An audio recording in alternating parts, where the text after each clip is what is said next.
Now, staying on the topic of President Park Geun-hye's tour to East Africa, and the president's trip to Kenya is also expected to elevate their economic cooperation to the next level. For more on the potential of the Kenyan market and where the two countries stand in terms of economic relations, Kim Min-ji reports.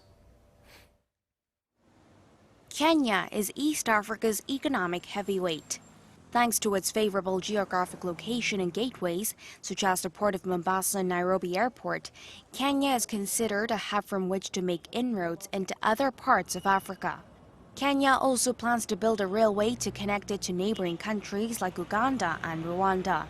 And for its array of IT startups and large pool of entrepreneurs, it's also been dubbed Silicon Savanna. If you look at Kenya, especially Nairobi, you can see that it's very developed and stands up quite favorably to other major cities. Information technology is well established and the service sector is also relatively active. With a GDP of $63.8 billion, Kenya is the world's 69th largest economy. This year, it's expected to post growth in the 6% range. However, the Kenyan economy is still heavily dependent on agriculture, which accounts for about a quarter of its GDP.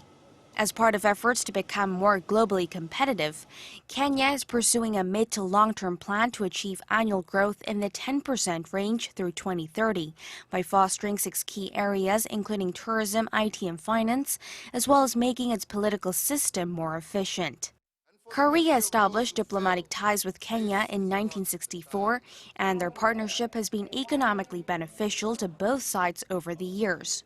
Nairobi is Seoul's biggest trading partner in East Africa. Korea's main export items to Kenya include cars and synthetic resins, while Korea imports copper and food from the African nation. More than 24 Korean companies are operating in Kenya, including big names like Samsung and LG.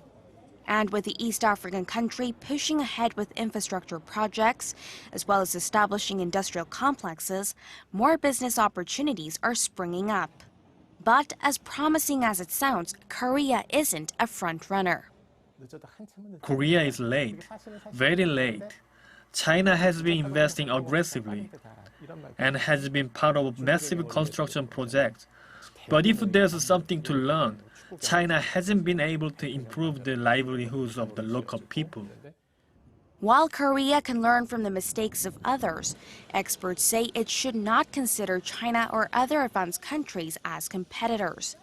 Instead, it should seek ways to work together, which will help Korean companies sidestep political risks and help them attract capital.